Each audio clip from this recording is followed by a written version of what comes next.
बघा आता आपण याच्या आधी जो काळाचा प्रकार बघितलेला आहे तर ते संदर्भात माहिती घेतली तीच माहिती आपल्याला आज परत घ्यायची आहे. तर आपण महत्वाचा ग्रामर मधला जो विषय आहे टेन्स या संदर्भात माहिती घेणार आहोत. बरोबर आहे. तर काळाचे मुख्य प्रकार मेन टेन्स काळाचे मुख्य 3 प्रकार आहेत. हा कोणते कोणते? पहिला टेन्स आहे प्रेझेंट टेन्स. दुसरा आहे पास्ट टेन्स आणि तिसरा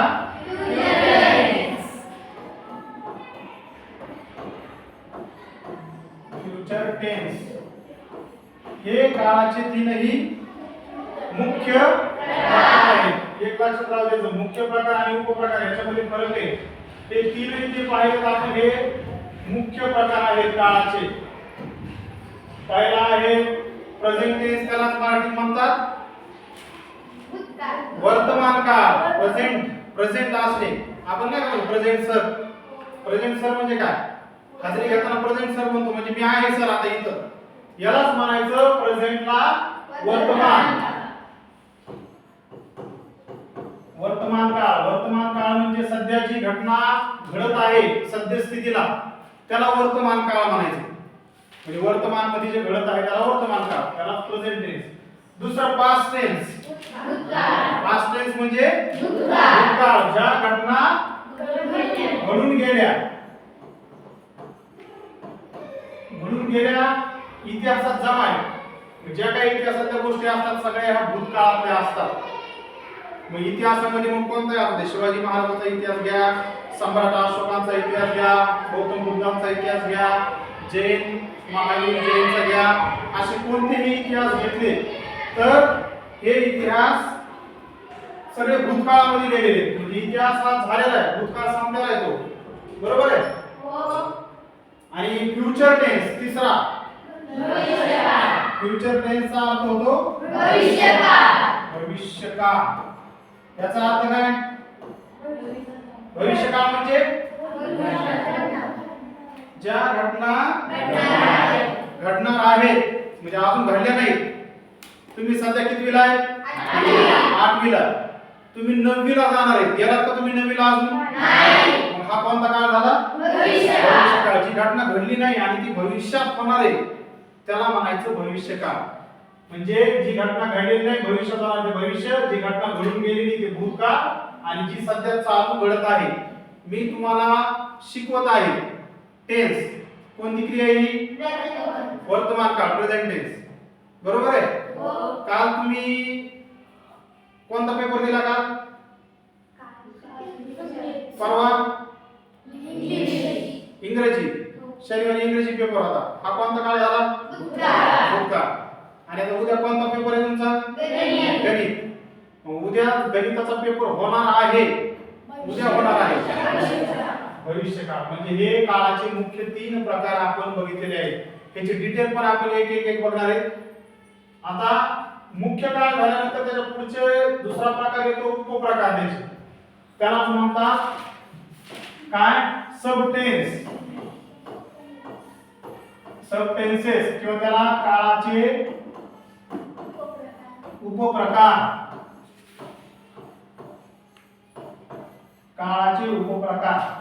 आता तुम्हाला याच्या आधी पण मागच्या वर्षी झाला असेल किंवा याच्या आधी आपण सांगितले प्रत्येक काळामध्ये 4 उपप्रकार येतात. प्रत्येक काळाचे 4 उपप्रकार येतात. पण कोणता उपप्रकार कोणत्या काळासोबत आला हे जर जोडलं तर त्या काळाचा तो उपप्रकार असतो. पण तसं कॉमनली म्हणजे कोणताही काळ न जोडता उपप्रकार जर बघितला तर पहिला उपप्रकार कोणता येतो? Simple tense. कोणत्याच काळासोबत जोडणार नाही हा, फक्त सिंपल टेन्स म्हणजे साधा काळ. मग आता तो कुणासोबत जोडायचा आहे? वर्तमान सोबत जोडू शकतो, भूतकाळासोबत जोडू शकतो आणि भविष्यकाळासोबत. ज्याच्या सोबत जोडला जाईल त्याच्या सोबत तो त्याचा काळ तयार होतो. बरोबर आहे. नंबर दुसरा कोणता काळ आहे उपप्रकार? Continuous tense.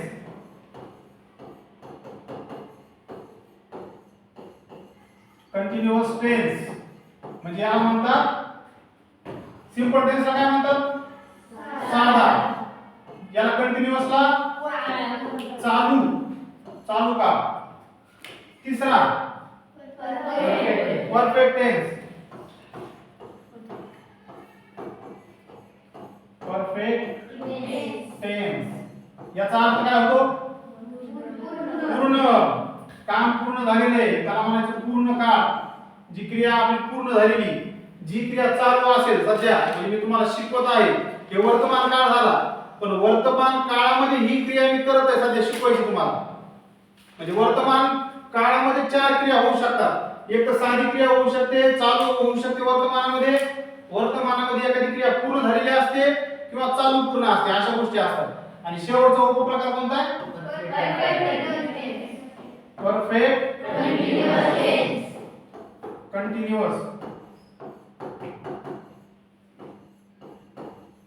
टेन्स. याचा अर्थ मराठीत चालू पूर्ण किंवा पूर्ण चालू दोन्ही म्हणलं तरी चालतं. उलट सुलट कसे घ्या त्याचा अर्थ एकच होतो. Perfect continuous tense. आता याच्या आधी तुम्हाला सांगितले बघा ह्याच्या आधीचे मुख्य प्रकार होते हे तीन. हे होते मुख्य प्रकार आणि हिकाले कोणते हे उपप्रकार. मुख्य प्रकार आणि उपप्रकार. मग आता याच्यानंतर आपण पाहिले की कोणता काळ कोणत्या काळासोबत जातो. जसं आपण मुख्य प्रकार बघितला पहिला आहे प्रेझेंट, दुसरा आहे पास्ट आणि तिसरा आहे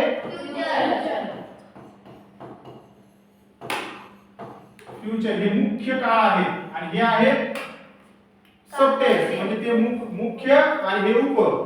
मग आता मुख्य सोबत कोणते प्रत्येक मुख्य काळामध्ये चार उपप्रकार असतात. म्हणजे उदाहरणार्थ तुम्ही प्रेझेंट टेन्स घेता सुरुवातीला तर प्रेझेंट मध्ये हे चारही येणार, त्याच्यानंतर पास्ट मध्ये हे चारही येणार आणि फ्युचर मध्ये हे चारही येणार. मग जर आपण सुरुवातीचा प्रेझेंट टेन्स घेतला पहिला तर प्रेझेंट टेन्स चे चार उपप्रकार कोणते होतील तर पहिला कोणता होणार मग बघा. आता आपण प्रेझेंट टेन्स हा मेन काळ घेतोय त्याच्यामध्ये चार उपप्रकार बघतोय. प्रेझेंटचा पहिला उपप्रकार होतोय सिंपल प्रेझेंट टेन्स. हे नाव घ्यायचंय सिंपल प्रेझेंट आणि मग टेन्स. दुसरा कोणता होईल तिथून सुरुवात करायची आता प्रेझेंट कंटिन्युअस टेन्स, त्याच्यानंतर प्रेझेंट परफेक्ट टेन्स आणि त्याच्यानंतर प्रेझेंट परफेक्ट कंटिन्युअस टेन्स. हे झाले प्रेझेंट टेन्सचे चार उपप्रकार. कोणते? Simple present tense, present continuous tense, present perfect tense, present perfect continuous tense. हे झाले परफेक्ट प्रेझेंटचे. तसेच पास्टचे पण चार आहेत. आता पास्ट संदर्भात घेतले तर पास्टचा पहिला कोणता येईल सिंपल पास्ट टेन्स, दुसरा येईल पास्ट कंटिन्युअस टेन्स, तिसरा येईल पास्ट परफेक्ट टेन्स आणि चौथा येईल पास्ट परफेक्ट कंटिन्युअस टेन्स. बरोबर. पहिला आला सिंपल पास्ट, दुसरा आला पास्ट कंटिन्युअस, पास्ट परफेक्ट आणि पास्ट परफेक्ट कंटिन्युअस. आता हे झालं पास्ट संदर्भात. फ्युचरचं जर घेतलं आपण तर simple future tense, simple future tense, future continuous tense, future continuous tense, future perfect tense, future perfect tense, future perfect continuous tense, future perfect continuous tense. म्हणजे हे झाले उपप्रकार. आता हीच गोष्ट आपल्याला पुढच्या एक एका उदाहरणावर किंवा एक एक सेपरेट जर काळ बघितला. पहिला काळ आपल्याला माहिती आहे प्रेझेंट मधला जर पहिला काळ घेतला आपण तर तो होतो सिंपल प्रेझेंट टेन्स. याचा पूर्ण काय अर्थ झाला साधा वर्तमान काळ, साधा वर्तमान काळ हे त्याचा अर्थ झाला. बघा सिंपल प्रेझेंट टेन्स. आता हीच गोष्ट आपण याच्या आधी पण पाहिली होती की साध्या वर्तमान काळाचं एक सूत्र असतं. काय सूत्र आहे साध्या वर्तमान काळाचं? S plus V plus O. मग आता इथे S म्हणजे काय? सब्जेक्ट. सब्जेक्ट म्हणजे कर्ता. साध्या वर्तमान काळामध्ये कर्ता असायला पाहिजे. V म्हणजे वर्ब. वर्ब म्हणजे क्रियापद असलं पाहिजे आणि O म्हणजे ऑब्जेक्ट. त्याच्यामध्ये ऑब्जेक्ट पण असलं पाहिजे म्हणजे कर्म असलं पाहिजे. कर्ते आपल्याला माहित आहे कोणते कोणते? I, you, he, she, it. त्याच्यानंतर हे झाले सिंग्युलर मध्ये आणि प्लुरल मध्ये बघितले अनेक वचनीमध्ये तर we, you, they आणि या तिघांना मिळून येतो they. हे कर्त्याचा टेबल आपण पाहिला होता. याच्यामध्ये पण आपण एक गोष्ट पाहिलेली की याला म्हणतात फर्स्ट पर्सन, हा झाला सेकंड पर्सन आणि हे झाले थर्ड पर्सन. पण थर्ड पर्सन मध्ये पण कॅटेगरी. फर्स्ट पर्सन याचे दोन तुकडे करावे लागतील आपल्याला. इथं झाला सिंग्युलर आणि इथं झाला प्लुरल. म्हणजे खाली म्हणजे हे झालं एक वचन आणि हे झालं अनेक वचन. मग अनेक वचनामध्ये फर्स्ट पर्सन सिंग्युलर काय? आय. सेकंड पर्सन सिंग्युलर काय? यू. थर्ड पर्सन सिंग्युलर काय आहे? ही. फर्स्ट पर्सन प्लुरल काय? वी. सेकंड पर्सन प्लुरल काय? यू. आणि थर्ड पर्सन प्लुरल दे. तर हीच गोष्ट आपण पीपीटीच्या माध्यमातून बघू शकतो. बघा आता इथं सोपं करून तुम्हाला अजून सांगितलं उदाहरणासह. बघा आता आपण काळाच्या संदर्भात माहिती घेतोय. तर काळातला पहिला प्रकार इथे दिलेला आहे तुम्हाला डिटेल मध्ये. बघा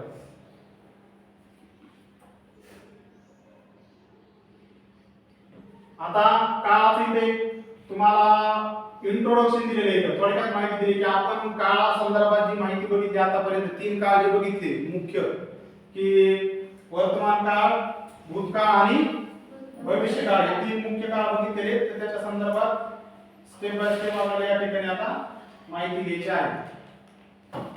जसं की सूत्र तुम्हाला आता सांगितलं मी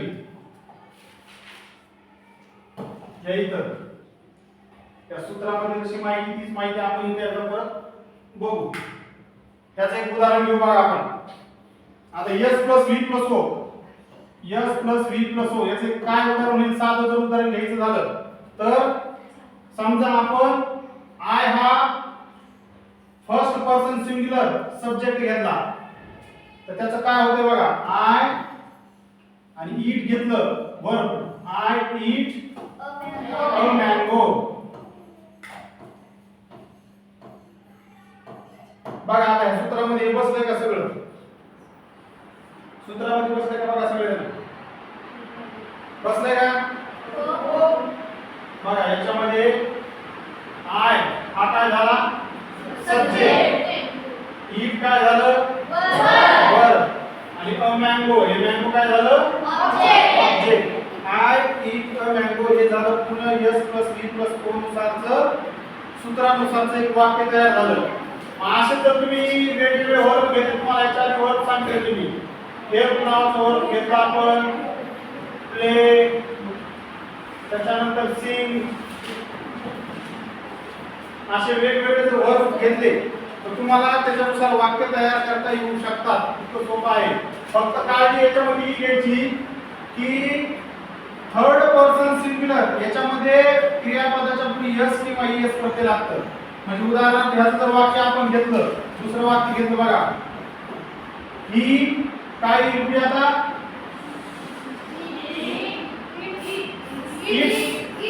कारण थर्ड पर्सन आला इथे. Third person he it's a mango. हे असं वाक्य होणार आहे.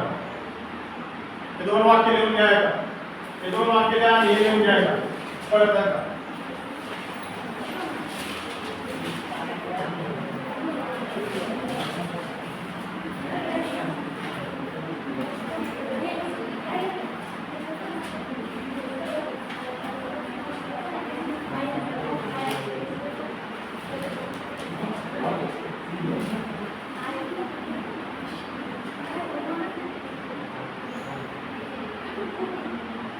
हे दोन उदाहरण आहेत आणि हे वाक्य तर आपल्याला तयार करायचे, पण बोलता आले पाहिजे नंतर.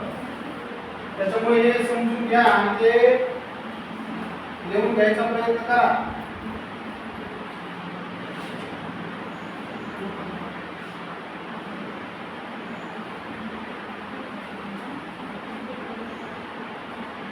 साधा वर्तमान काळ शिकलोय.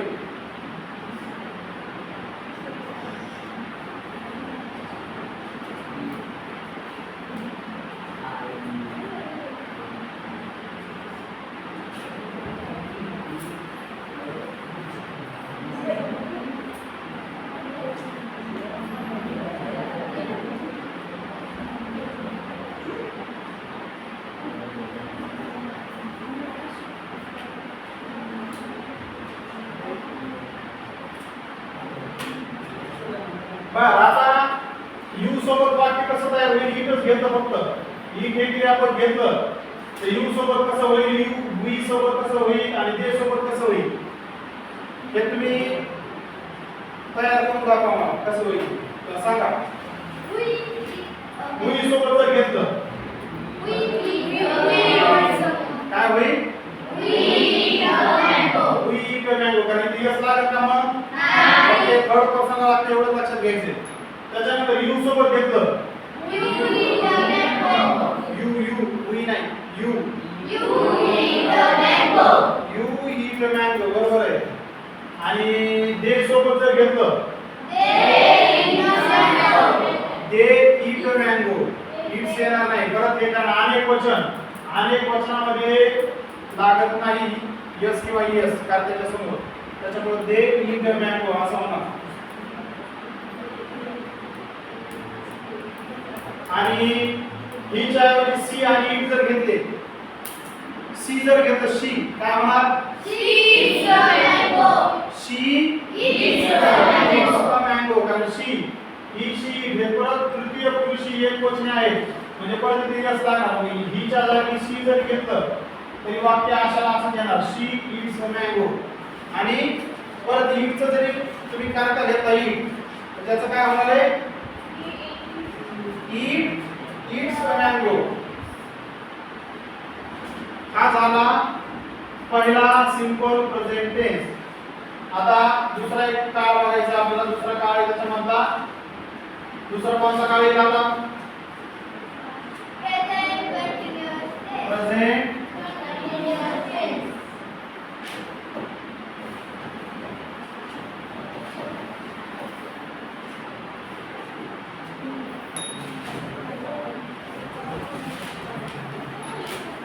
याला म्हणायचं चालू वर्तमान काळ.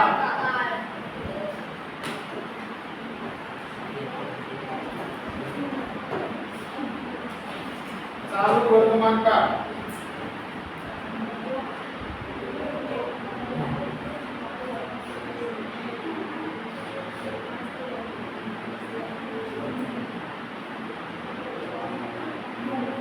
चालू वर्तमान काळाचं सूत्र हे पण महत्वाचं आहे. काय सूत्र? यस प्लस एम किंवा आर हे तिन्हीपैकी एक गोष्ट येणार. एक तर एम येणार, इज येणार किंवा आर येणार. त्याच्यानंतर प्लस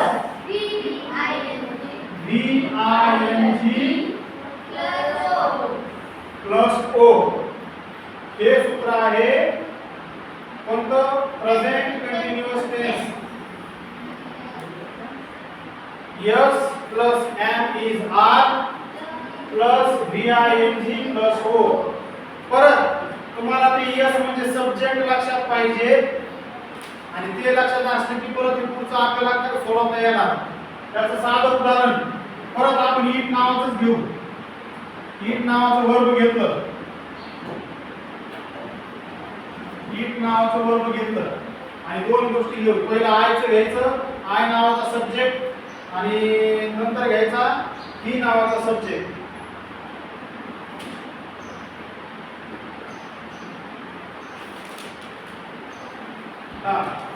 बघा कसं होईल वाक्य तयार.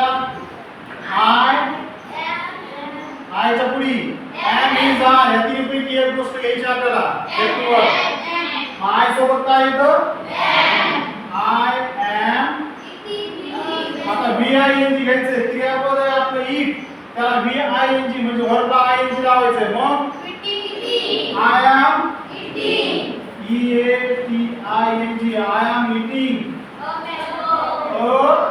मँगो बघा किती सोप्या पद्धतीने हे पहिलं आपलं वाक्य त्या सूत्रानुसार तयार झालेलं आहे I am eating a mango आता आयच्या ऐवजी ही जर करता घेतला आपण आता इथे यस चा काही संबंध नाही इथं यस किंवा यस काही नाही इथं सरळ सरळ वाक्य आहे सूत्रानुसार ही जर घेतलं तर काय येतंय ही इज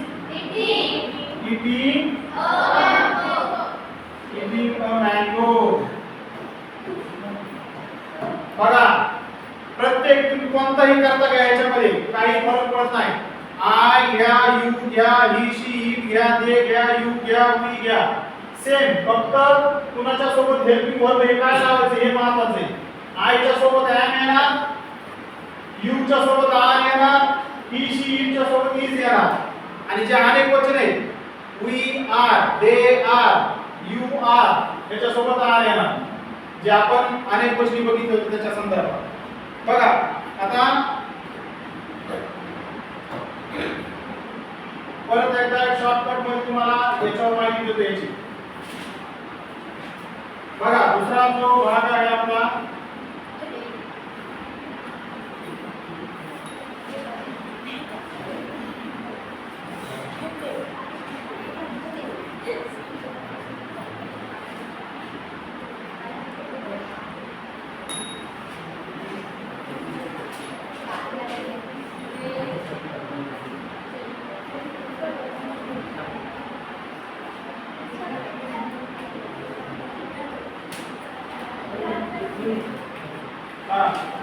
चला आता तिसरा घेऊ आपण तिसरा काळ कोणता याला प्रेझेंट परफेक्ट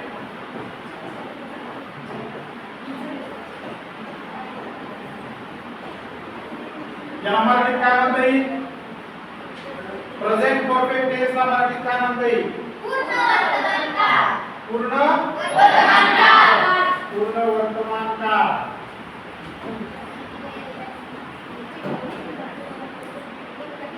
हे पहा इथं तुम्हाला जे काही ॲमिजारचे आणि भूतकाळाचे काही रूप वगैरे सांगितले होते ह्याचे रूप सांगितले होते ते पहा ॲमिजार वॉज वेल हे भूतकाळामध्ये लागतं की भविष्य काळ वर्तमान काळामध्ये ॲमिजार तर याच्यामध्ये पहिलं जे तुम्हाला दिलेलं आहे आपण बघितलं काय आहे आताच पहिल्या काळ संदर्भात ते मला पुढची स्लाइड ही तोपर्यंत परत आपण बोर्ड करतो याचं सूत्र सांगा यस प्लस हॅव किंवा हॅज या दोन्ही पैकी एक येणार हॅव येणार किंवा हॅज येणार प्लस V3 प्लस असं या प्रेझेंट परफेक्ट टेन्सचं सूत्र आहे यस प्लस हॅव किंवा हॅज येणार V3 येणार आणि प्लस ओ येणार आता हॅव कुठे येणार आणि हॅज कुठे येणार परत हा तक्ता आपल्याला सब्जेक्टचा तक्ता माहित पाहिजे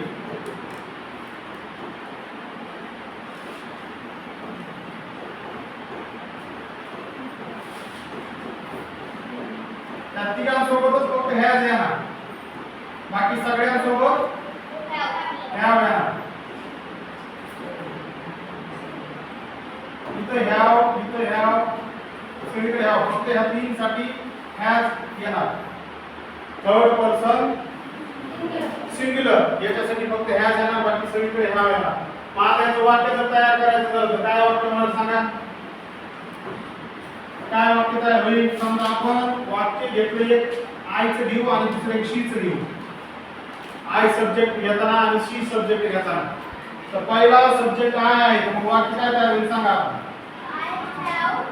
I have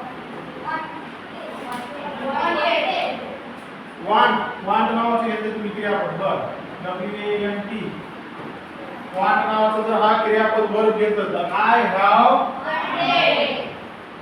WANTED wanted V3 घेतला आपण I have wanted आणि मग पुढे कर्म येईल मग कर्म काय असेल ते I have wanted a book असे येऊ शकतं मला पुस्तक पाहिजे आहे असे येऊ शकतं आणि जर दुसरं she घेतलं she नावाचा जर कर्ता घेतला तर काय येणार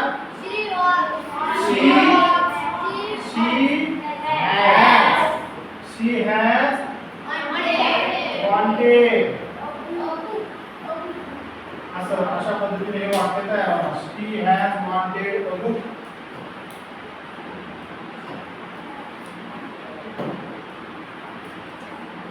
हे बघा साधा वर्तमान काळाचे ही काही उदाहरण आहेत काय राम रीड्स अ बुक जे आपण सुरुवातीला s + v + o चा काळ बघितला साधा वर्तमान काळ म्हणजे राम पुस्तक वाचतो चिल्ड्रन प्ले क्रिकेट मुले क्रिकेट खेळतात टीचर राइट्स ऑन ब्लॅकबोर्ड इथं राइट्स का आलं इथं राइट्स का आलं हा थर्ड पर्सन कोण आहे थर्ड पर्सन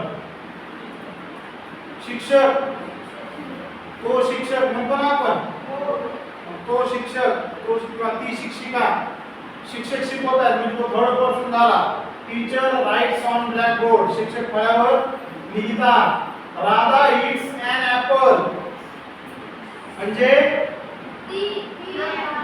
राधा सफरचंद खाते राधा म्हणजे ती हा म्हणून ते ही शी थर्ड पर्सन आलं आणि birds fly in the sky आता बर्ड्स आले तर बर्ड्स म्हणजे पक्षी पक्षी आकाशात उडतात हे झालं पहिल्या काळाचं उदाहरण s + v + o चं साधा वर्तमान काळ आता बघा दुसरा होता चालू वर्तमान काळ कंटिन्युअस प्रेझेंट कंटिन्युअस टेन्स उलट सुद्धा झालं ते प्रेझेंट कंटिन्युअस टेन्स आणि त्याचे उदाहरण इथे दिले बघा s + to be to be च्या ऐवजी मी काय दिलं होतं तुम्हाला am is are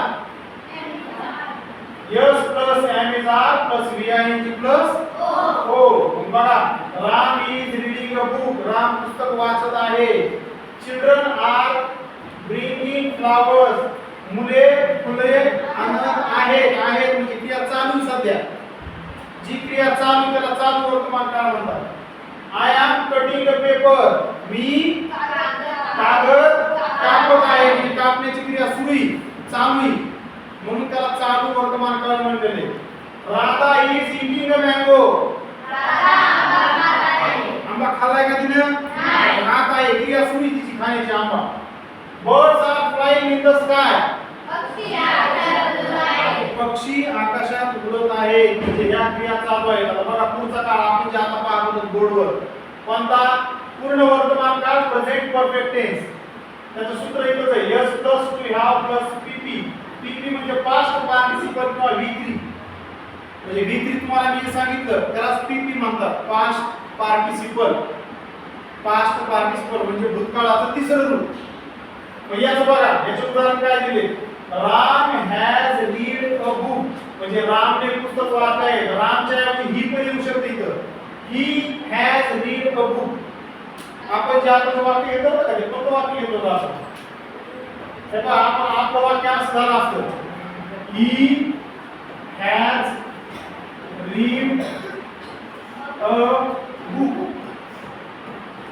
हे तिसरा काळाचा क्रियापदाचं तिसरं रूप आहे रीड काहीच बदल होत नाही त्याच्यामध्ये आता इथं बघा चिल्ड्रन हॅव बॉट ब्रिंगचं बॉट झालं तिसरं रूप चिल्ड्रन हॅव बॉट फ्लावर्स म्हणजे मुलांनी फुले आणलेली आहेत ही क्रिया पूर्ण झाली आणलेली आहे आय हॅव कट पेपर्स म्हणजे मी कागद कापलेले आहे मग ह्याच्या आधीचा जो काळ होता कागद कापत आहे क्रिया चालू होती आणि इथं काय झालंय मी कागद कापलेले आहे क्रिया पूर्ण झालेली आहे म्हणून याला म्हणायचं पूर्ण वर्तमान काळ आणि याच्या सगळ्यात शेवटचा जो पुढचा काळ वर्तमान काळामधला तो आहे चालू पूर्ण काळ, त्याला म्हणतात हे काय प्रेझेंट परफेक्ट कंटिन्युअस टेन्स. ते सिक्वेन्स त्याची उलट सुलट झालेली प्रेझेंट परफेक्ट कंटिन्युअस टेन्स. आणि त्याचं वाक्य कसं होतं बघा आता. त्याचं वाक्य असं होते राम, त्याचं सूत्र काय सांगितलंय S plus to have plus be plus VING म्हणजे V4 म्हणजे जिरंट म्हणतात त्याला VING. जसं तुम्हाला मी सांगितले आता बघा का क्रियापदाचे 3 रूप असतात. पहिला आहे V1 V2 V3 आणि V4. V1 म्हणजे साधं उदाहरणार्थ तुम्ही घेतलं गो नावाचं क्रियापद म्हणजे जाणे, त्याचा भूतकाळ होतो वेन, त्याचं तिसरं रूप होतो गॉन. आणि V4 VING चं होतो GOING गोइंग. बघा गो वेंट गॉन गोइंग म्हणून ह्याला V4 किंवा VING असा फॉर्म म्हणतात. त्याचे एक उदाहरण बघा आता. Ram has been reading a book. Ram पुस्तक वाचत आलेला आहे. म्हणजे पुस्तक वाचत आलेलं आहे, पुस्तक पूर्ण पण नाही झालं, म्हणजे त्याची क्रिया चालू बी आहे आणि पूर्ण पण झालेली आहे. राम पुस्तक वाचत आलेला आहे. Children have been bringing flowers. मुले फुले आणत आलेली आहेत. वाक्य कसं आहे बघा ते. मुले फुले आणत आलेली आहेत. I have been cutting a paper. मी कागद कापत आलेलो आहे. कापलेला नाही का ना, कापत आहे पण नाही, कापत आलेला आहे. म्हणजे त्याची क्रिया सुरूच आहे, अजूनही चालू पण आहे आणि पूर्ण पण झालेली आहे. Radha has been eating a mango. Radha आंबा खात आलेली आहे. राधा आंबा खात आलेली आहे. आता तसंच हे आतापर्यंत तुम्ही बघितलं प्रेझेंट टेन्स. आता इथून पुढे डिटेल बघायची गरज नाही आपल्याला. पहिले 4 प्रकार आपण बघितले प्रेझेंटचे. आता पास्ट सिंपल पास्ट टेन्स सुरू होते. सिंपल पास्ट टेन्सचं फक्त तुम्हाला एक स्ट्रक्चर माहित असायला पाहिजे. बघा S + V + O चं याच्यामध्ये पण V2 आले. V2 म्हणजे भूतकाळ आला. जसं गो वेंट गॉन गोइंग. तर इथं वेंट याला म्हणजे उदाहरणार्थ बघा रामने पुस्तक वाचले. Ram read a book. रीडचं भूतकाळ त्याचं रीड आणि रीडिंग. Children bought flowers. मुलांनी फुले आणली. ली आलं बघा इथं आणली, हे भूतकाळ झाला. त्याच्यानंतर टीचर रोट ऑन ब्लॅकबोर्ड. रोट हे राईटचं भूतकाळ आहे. Write wrote. ईट एट. ईटचं एट झालं बघा. आपण पहिलं वाक्य घेतो होतं शी एट्स मँगो. तर बघा Radha ate a mango. Birds flew in the sky. फ्लायचं फ्ल्यू झालं. तर हा झाला सिंपल पास्ट टेन्स. दुसरा आहे पास्ट कंटिन्युअस टेन्स म्हणजे चालू भूतकाळ. चालू भूतकाळाचे बघा वाक्य काय आहे, सूत्र काय आहे. S + to be + VING + O. जे वर्तमान काळाचं होतं तेच भूतकाळामध्ये पण आहे. फक्त फरक काय झाला बघा. आता इथं भूतकाळाचे was आणि were येणार इथं was were. तिकडं am is आले होतं. म्हणजे Ram was reading a book. त्याचा अर्थ झाला राम पुस्तक वाचत होता भूतकाळामध्ये. कारण भूतकाळ बघतोय आपण. Ram was reading a book. तसंच Radha was eating a mango. Radha आंबा खात होती. भूतकाळातल्या गोष्टी झाल्या. त्याच्यानंतर पुढचा प्रकार होता आपला past perfect tense. Past perfect tense त्याचं सूत्र आहे S + to have + V3 + O. याचं पहिलं वाक्य असं होतं बघा. Ram had read a book. रामने पुस्तक वाचलेले होते. भूतकाळामध्ये रामने पुस्तक वाचलेले होते. कधी वाचलं होते आपल्याला माहित नाही. पुस्तक वाचलेले होते. तसंच Radha had eaten a mango. राधाने आंबा खाल्लेला होता. मग मागच्या रविवारी खाल्ला होता का त्याच्या आधी कधी खाल्ला होता हे तिलाच माहिती. पण तिनं खाल्लेला होता आंबा असं दिलेलं आहे. राधाने आंबा खाल्लेला होता. आणि याचं सगळ्यात शेवटचा जो काळ आहे past perfect continuous tense S plus to have plus been plus B I N G plus O. परत याचं वाक्य काय होतं बघा, Ram had been reading a book म्हणजे राम पुस्तक वाचत आलेला होता. भूतकाळ चाललाय आपला. आणि राधाचं जर घेतलं, Radha had been eating a mango म्हणजे राधा आंबा खात आलेली होती. तिची क्रिया भूतकाळातच पूर्ण झालेली. आता हे झालं पास्ट टेन्स. आता येतो future tense, simple future tense. तिसरा मुख्य प्रकार चाललाय आपला.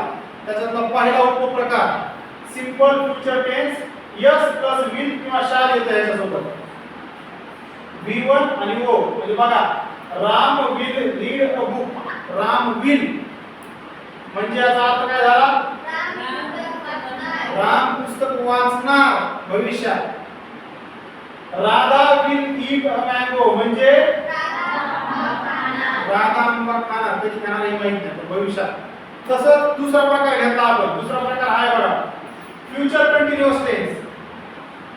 भविष्य काळातील चालू घटना कशी असणार आहे बघा, yes plus to be plus व्हीआयएनजी plus O हे त्याचं सूत्र आहे. आणि पहिलं वाक्य काय होतंय, Ram will be reading a book म्हणजे राम पुस्तक वाचत असणार. म्हणजे भविष्यात क्रिया करायला लागलाय तो, चालू त्याची. आणि Radha will be eating a mango, Radha आंबा खात असणार. आपण म्हणतो ना तो भविष्यात इथे असणार, तो असं करणार. त्याच्यासाठी हा काळ वापरला जातो फ्युचर कंटिन्यूअस टेन्स. त्यानंतर पुढचा काळ आहे बघा कोणता, फ्युचर परफेक्ट टेन्स, पूर्ण भविष्य काळ. त्याचं सूत्र आहे S plus to have plus V3 plus O. Ram will have read a book. त्याचा अर्थ होतो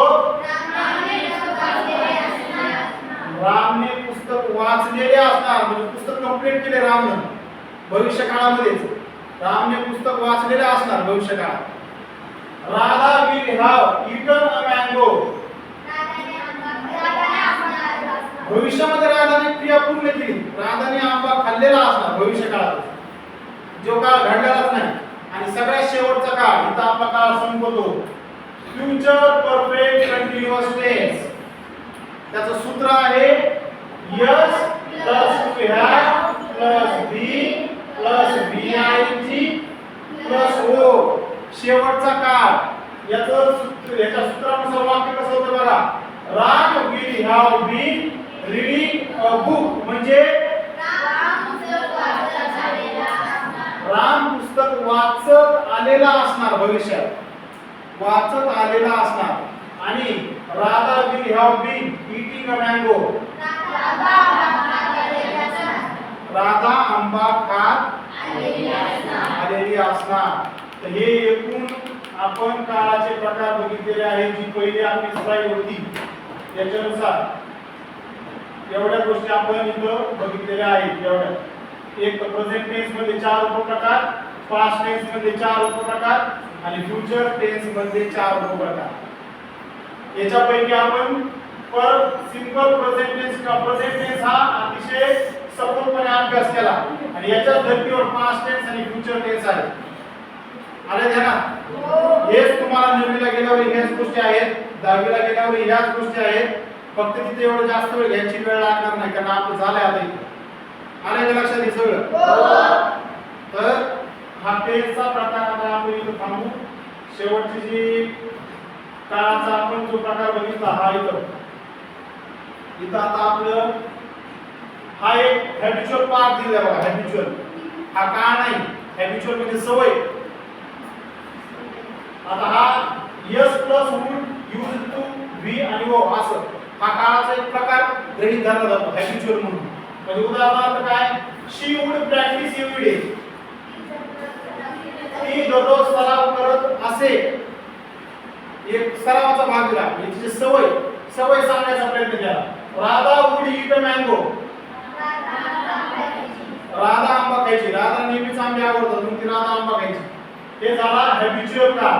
आणि त्याच्यानंतर सगळ्या शेवटी बघा तुम्हाला इथं अध्ययन करण्याची तुम्हाला इथं काही एक शॉर्टकट हे खूप महत्त्वाचं करतात की सिंपल प्रेझेंट टेन्स मध्ये तो ती तात असा येत असं शेवटी म्हणजे तो खातो ते खातात तात बघा ते खातात तो खातो. पास्ट मध्ये त्याने आंबा खाल्ला तो आंबा खाणार. तर हा तक्ता खूप महत्त्वाचा तुम्हाला जर का ओळखायचा असेल तर हा तक्ता आपला म्हणजे बघा राम पुस्तक वाचतो तो झाला सिंपल प्रेझेंट टेन्स. त्या मराठीच्या क्रियापदावरून तुम्हाला कळायला पाहिजे कोणता काळ असायला पाहिजे. राम पुस्तक वाचत आहे कोणता काळ हा प्रेझेंट कंटिन्यूअस टेन्स आहे. तो आहे बघा इथं तो आहे तो होता पास्ट कंटिन्यूअस आणि तो असणार फ्युचर कंटिन्यूअस. तर ही शॉर्टकट दिलेली आहेत काही महत्त्वाचे तुमच्या लक्षात देण्यासाठी. आणि सगळ्यात शेवटची स्लाइड आहे की